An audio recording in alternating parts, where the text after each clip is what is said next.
What's up, guys? Conquest MMA back with a recap. Today is a dark day for MMA, and we are in the darkest timeline of the sport. Now, I know you could say that welterweight division is now in better hands from an entertainment standpoint now that Jack Della Maddalena is champion, but um, I'd say 2025 is cursed. In the short term, this was objectively, from an entertainment standpoint, from enjoyment from the sport, this was I would say, from most people's objective point of view, uh, a decent outcome. I I beg to differ. This is a dark day in the sport. Historians will point back to this date where Jack Della Maddalena, 49 and 46, Belal Muhammad, and they will point to this. This is where MMA fell. I am really worried about the direction of the sport. I like Jack Della Maddalena. I was being stupid, fucking saying he's a bum. I was just saying that as because it's fun to root for Belal and just discredit his opponents and say Belal's gonna knock him out. But seriously, um, the moment that the fight hit like the fifth round, I just, just got up and stopped watching, to be honest. I was like, yeah, Bilal's not gonna fucking clinch up and get a submission. Um, Bilal did well to stand up on the feet with Jack Della Maddalena, but Jack Della Maddalena just outdamaged Bilal. Fucking when Bilal tried to blitz, he just punished Maddalena. He just punished Jack Della Maddalena. Just punished Bilal, cut him pretty badly.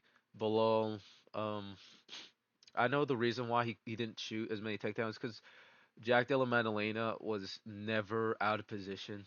Like y- Maddalena is like very hard to bully. He's a dog. You know, um Maddalena versus Islam is a cool fight. It's a cool fight, but we're losing out on so much more. We could have had two goats fight each other, but Islam does not want to fight Ilya. And frankly, as a Islam fan, this makes me lose lose a lot of respect I had for him and his team. Um, I still think Islam is a dog. He has a good chance against Ilya, but I suppose that's just not a fight he wants. I guess he wants to take the easier path and fight Madalena. I'm not saying that Madalena is an easier path, but he has to fight two of the best boxers in the UFC. Now, is he gonna fight the guy that hits you dead on, like they both hit dead on the chin, but Ilya is, you know, shoots more takedowns, increases his strike, it makes his striking better with the takedown threat. And when he lands his kill shot, it's dead on the chin. Like there's hardly any state where you're rocked when Ilya lands on you because if he lands on you, you're fucking done. Um, you know, I don't know. I haven't felt like I don't. I felt like it feels like someone died. You know what I'm saying? I was watching this shit with my friends. I was like, listen, you people are laughing, and we just witnessed the death of a sport. I was being dramatic, but yeah. This was a decent fight. Some of my friends who casually watch the sport only watch it when I do a watch party. I don't think they really liked it, to be honest, which is fine because Bilal Muhammad fights are like an acquired taste. We can appreciate the skill because Bilal Muhammad isn't a clinch cheeser, which I really respect. Bilal Muhammad made that really a pretty decent fight. Jack Della Maddalena was just better where most of the fight took place, and he had pretty good scrambles. Uh, this was pretty bad. The co-main, holy shit! I didn't even watch this shit. This shit was retarded. It sucked. Can't believe Ferro was the favorite. Embarrassing. Jose Aldo versus Alman Zahabi.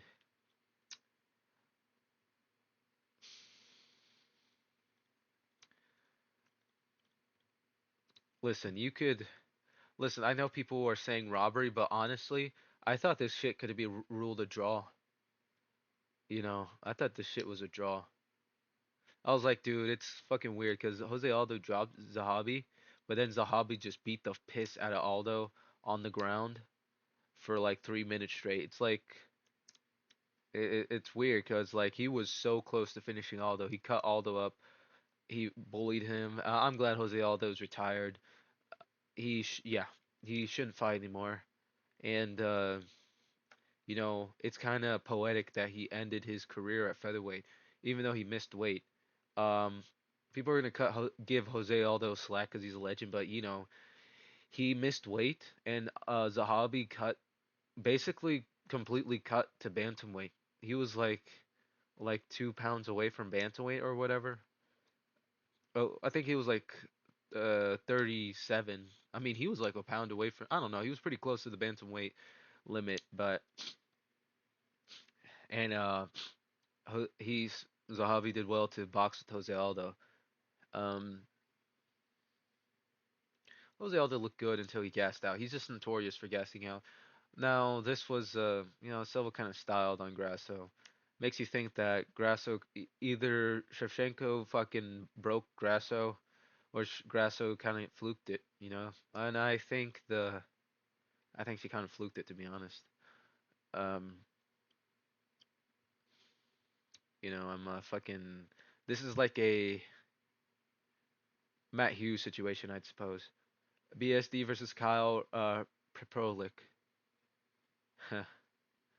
BSD got a clip for Kyle. Good for him. Um, let's move on. Mike Malin versus Charles Radke. I wanted Charles Radke to win so he can call Canada a bunch of baggots, but we didn't get that.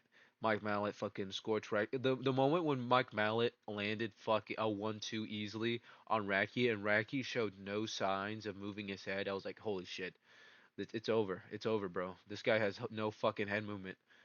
He's like fucking Shavkat. Andrade versus Judoviscus. Canadian women are really good, and Canadian men are not. I think that's something to draw back. Now, this was the fucking worst scored fight of all time.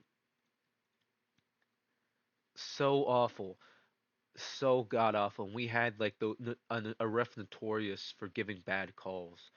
Be the guy to split the hairs. Ian Kutalaba got a 30-27 himself, and then Bukakis got a 30-27 himself, and then Saldiamato gave him a 29-28. I was like, what is that? The scorecards were all over the place, like as fucking polar opposite as you can be. I was like, dude, I wasn't even paying attention to the fight because it was fucking boring. I found it boring.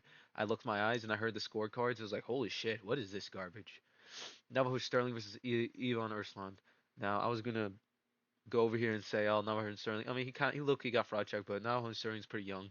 Namahu Sterling, he, I don't know. I think he should stop with the New Zealand. I think he should stop training at New Zealand with the fucking city kickboxing guys because his offensive grappling looked pretty good. Because every time he went for it, he got it. And every time Navajo Sterling tried to fucking do the fucking Izzy fucking um, Oberg style where they fucking kick at range, jab, 1-2, whatever. He fucking like ate like a left from Ivan in like the first 2 rounds. But when Navajo Sterling took risk and fucking stepped forward, planted down and threw, he had success. Like I can see some potential to where Navajo Sterling like snaps out of it and stops being a fucking New Zealand point fighter and he starts fucking being a dog. You know, it's kind of. I think he should do the opposite of Carlos Oberg. Oberg liked to sling in the pocket until he got knocked out by fucking that Nigerian heavyweight, former light heavyweight. I forgot his name. But then when Navajo Sterling started to fucking show some heart and grit, he fucking had success. Except same with Tokos. It's like this guy has real potential when if he really wants to fucking bite down. It's like, but he has to be pushed to the point where he has to like be desperate. I think he should show that doggedness all the time. I saw some glimpses. It was all right. Marc Andre Barrios versus Bruno Silva. I thought Marc Andre Barrios would be the only Canadian male to win a fight, and up to a point, up to this fight, I was right, but only two Canadian men, three, arguable draw to be honest. He put Bruno Silva in a fucking coma. I was chatting with my friends, and then I fucking looked over, and fucking Bruno Silva was slumped on the floor. I was like, holy shit, is he dead? And then he got fucking carried out on a stretcher. There's not much to be said about that. Daniel Santos versus Young Jung Lee. I picked Santos. I know, I know. I know, I know. Young Jung Lee looks like he has a fucking spray tan. Daniel Santos showed him lighter man skill, former bantamweight. He was a little fluffy, fighting Lee, but I don't know if he can put on the mass. I think he'll have more trouble with natural featherweights. Like I don't know. I guess big, more skilled featherweights, I suppose, when he goes up in the ladder. But good. That's a good win for him. Bracatona got scorched, bro. Never bet on the guy who has like a 5'4" reach at bantamweight. That's fucking crazy, bro. Not even flyweights have that kind of reach. I think Joshua Van has a longer reach than Cantona. I don't know. Get like bone extension surgery or something, bro. Yeah, he got him with like he feinted jab and uppercut. Goaded fucking knockout. This guy dropped fucking Umar. That's crazy. Anyway, yeah, MMA's dead for now, for the foreseeable future. It was already sort of in the decline, but now it's stooped a little lower. I guess Belal detractors and haters can celebrate for now, but when they realize that Belal was the last hero, that could make this year, you know, not completely bad, then for MMA, then yeah, they'll start to change their tune. Uh, yeah, that's it for this video, and I'll see you in the prediction video for the next card. Bye.